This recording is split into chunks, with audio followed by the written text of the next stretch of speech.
प्रिय विद्यार्थियों, online class में आपका पुनः स्वागत है। इस वीडियो में हम बात करेंगे जो अपना पूर्ववर्ती वीडियो था मोहम्मद तुगलक की विभिन्न योजनाएं, पार्ट 2। तो प्रिय विद्यार्थियों, पिछले वीडियो में मैं मोहम्मद तुगलक की दूसरी योजना के बारे में चर्चा कर रहा था आपके साथ, जिसमें हमने देखा कि मोहम्मद तुगलक ने राजधानी परिवर्तन करके दिल्ली के स्थान पर दौलताबाद को स्थापित किया। दौलताबाद में जब लोगों को काफ़ी परेशानियों का सामना करना पड़ा तो और लोगों की अनिच्छा, प्रतिकूल मौसम, जलवायु के कारण जब वो लौटना चाहते थे तो सुल्तान ने उनको पुनः दिल्ली लौटने की इजाज़त दे दी। तो अगर हम राजधानी परिवर्तन के परिणामों की बात करते हैं तो ये सुल्तान के स्वयं के लिए भी और राज्य के लिए भी, लोगों के लिए भी, धन की दृष्टि से भी, जन धन की नुकसान, अत्यधिक नुकसान हुआ और काफ़ी लोग मारे गए, बीमार हो गए और धन का अपव्यय हुआ। और इसकी असफलता के कारण जो सुल्तान की बदनामी हुई वो अलग है। और परिणाम स्वरूप माबर में विद्रोह हुआ जो तमिलनाडु में, और इन विद्रोहों के परिणाम स्वरूप काफ़ी जो क्षेत्र थे, वारंगल, द्वार समुद्र, माबर, ये सदैव के लिए दिल्ली सल्तनत से अलग हो गए।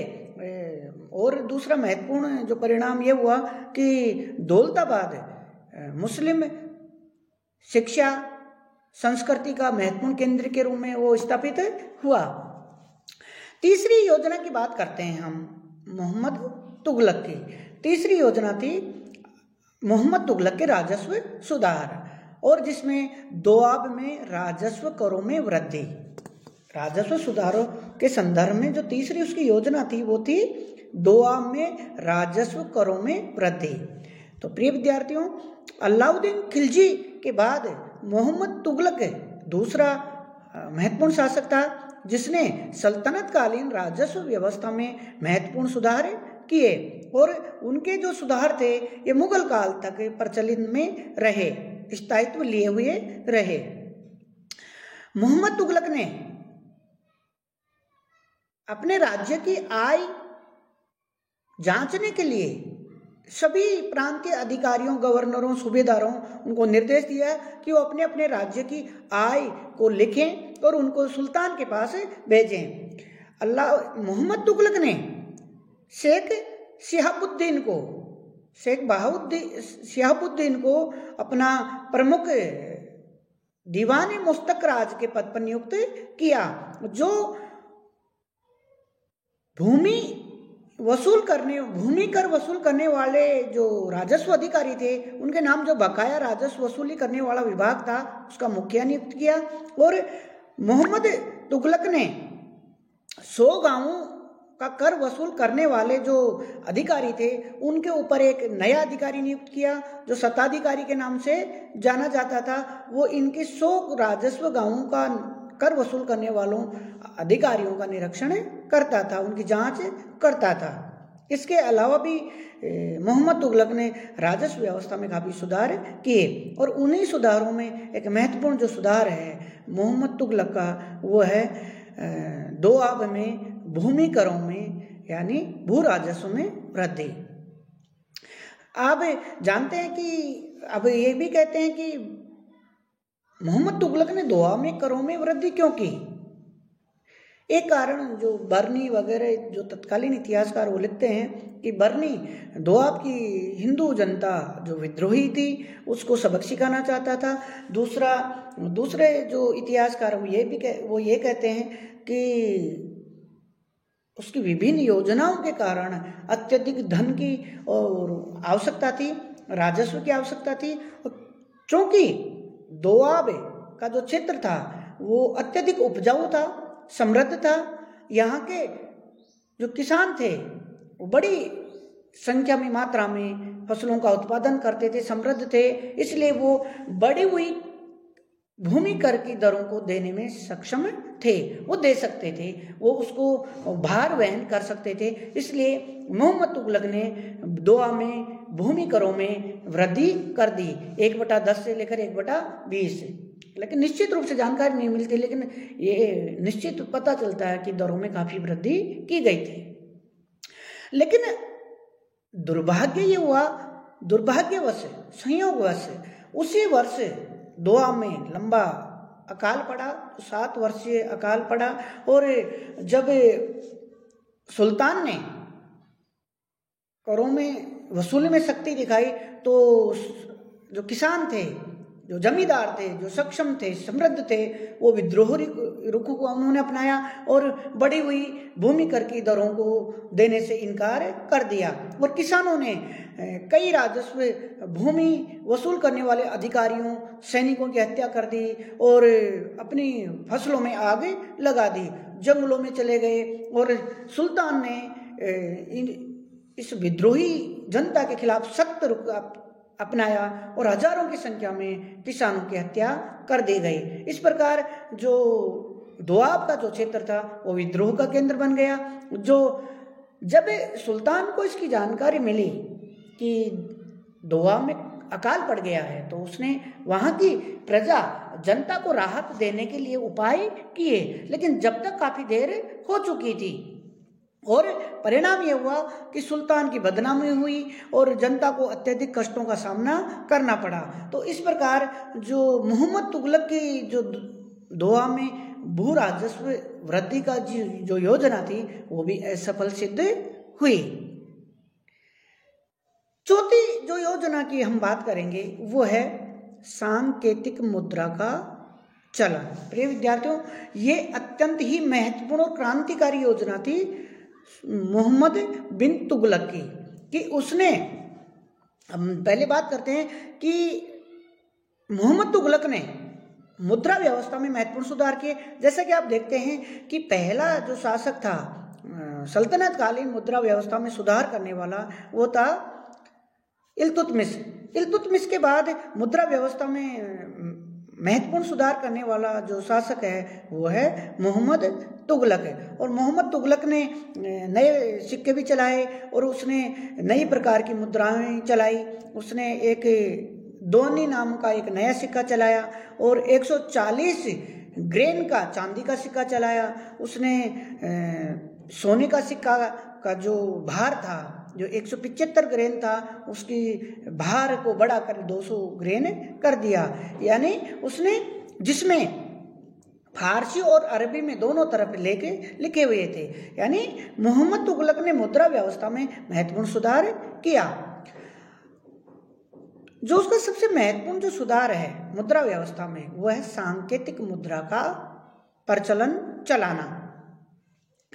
प्रिय विद्यार्थियों, उस सांकेतिक मुद्रा से तात्पर्य ये है कि जैसे उदाहरण के लिए मैं बात करूं कि जैसे आज सोने का सिक्का चल रहा है, मान के चलिए आज चलता है सोने का सिक्का या चांदी का सिक्का, और हम उस सोने के या चांदी के सिक्के के स्थान पर हम तांबे का सिक्का चला देते हैं, जो कम महत्वपूर्ण धातु है, जो आसानी से उपलब्ध हो सकती है, और उस धातु को हम ये कह देते हैं कि इस तांबे के सिक्के का मूल्य और इसकी वैल्यू, इसकी कीमत इस चांदी के सिक्के के बराबर होगी, तो वो सांकेतिक मुद्रा कहलाती है, प्रतीक मुद्रा कहलाती है।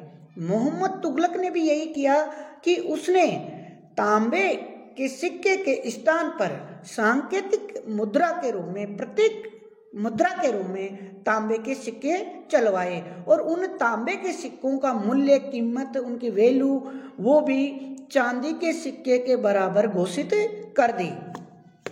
अब प्रश्न उठता है कि मोहम्मद तुगलक ने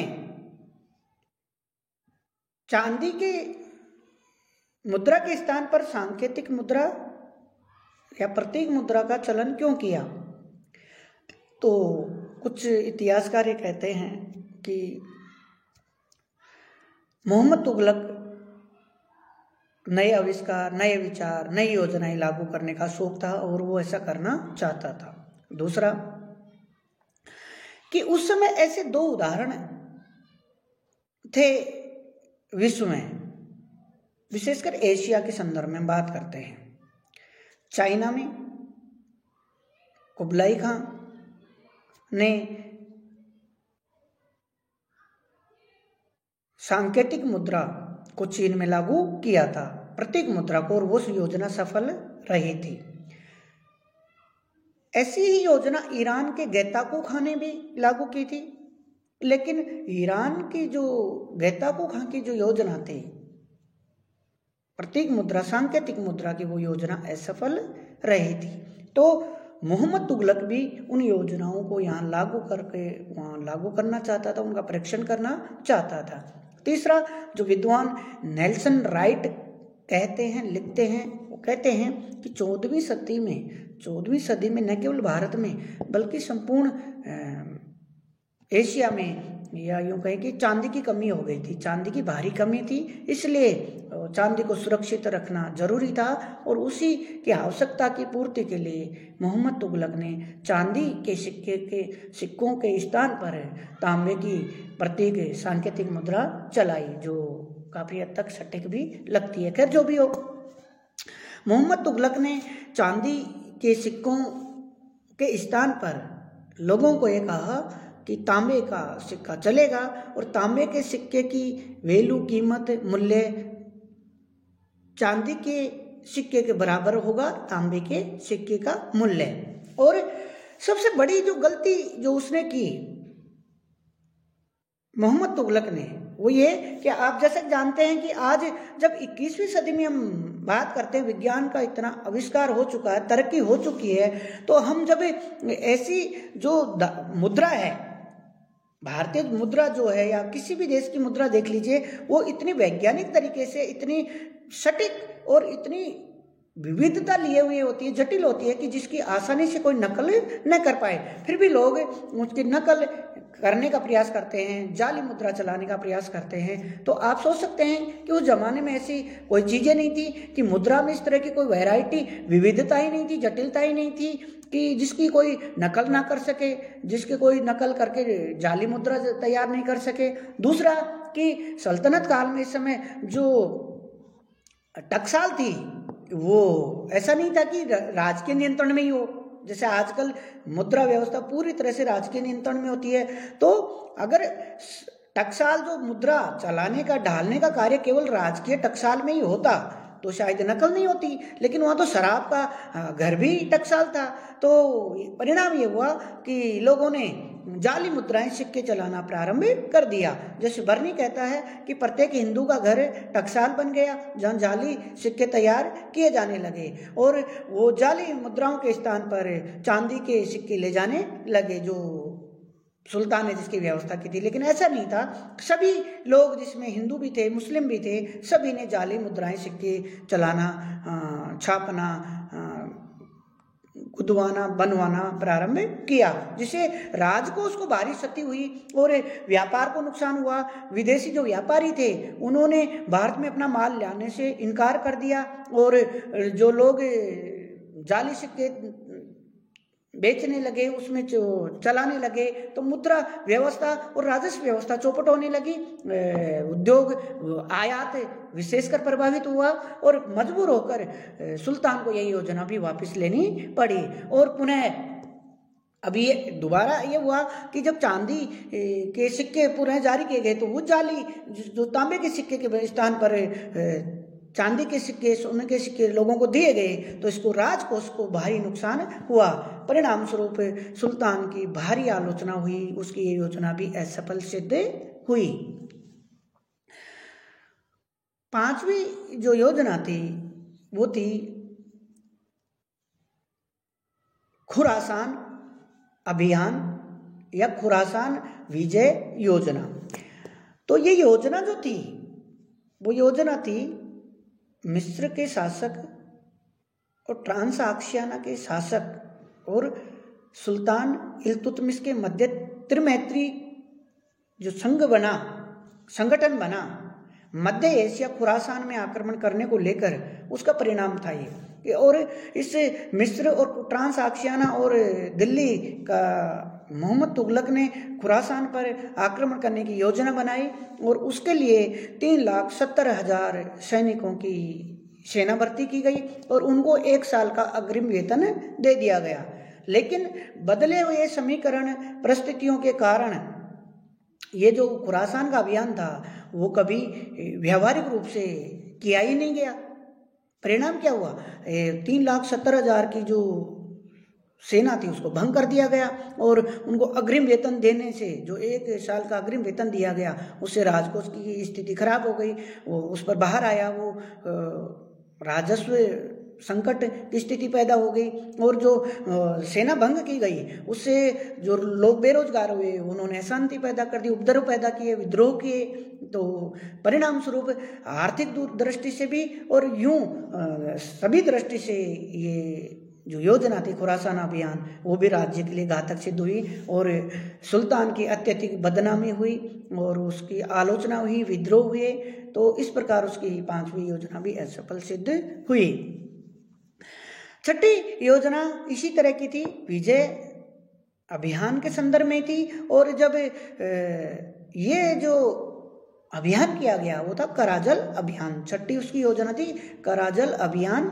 और ये कराजल से तात्पर्य है कांगड़ा और कुमायूं का जो हिमालय के क्षेत्र में जो भौगोलिक क्षेत्र है वहाँ पर सुल्तान ने आक्रमण की योजना बनाई, लेकिन बिगड़े मौसम परिस्थितियों, जलवायु के कारण, तूफान के कारण ये उसकी जो सेना थी वो नष्ट भ्रष्ट हो गई और कुछ ही सैनिक जीवित लौटकर आ पाए नहीं। वहीं तो बीमारी से, विपरीत परिस्थितियों से, मौसम से, बर्फबारी से, तूफानों से उसकी सेना वहीं नष्ट भ्रष्ट हो गई और परिणाम स्वरूप उसकी ये योजना भी असफल सिद्ध हुई।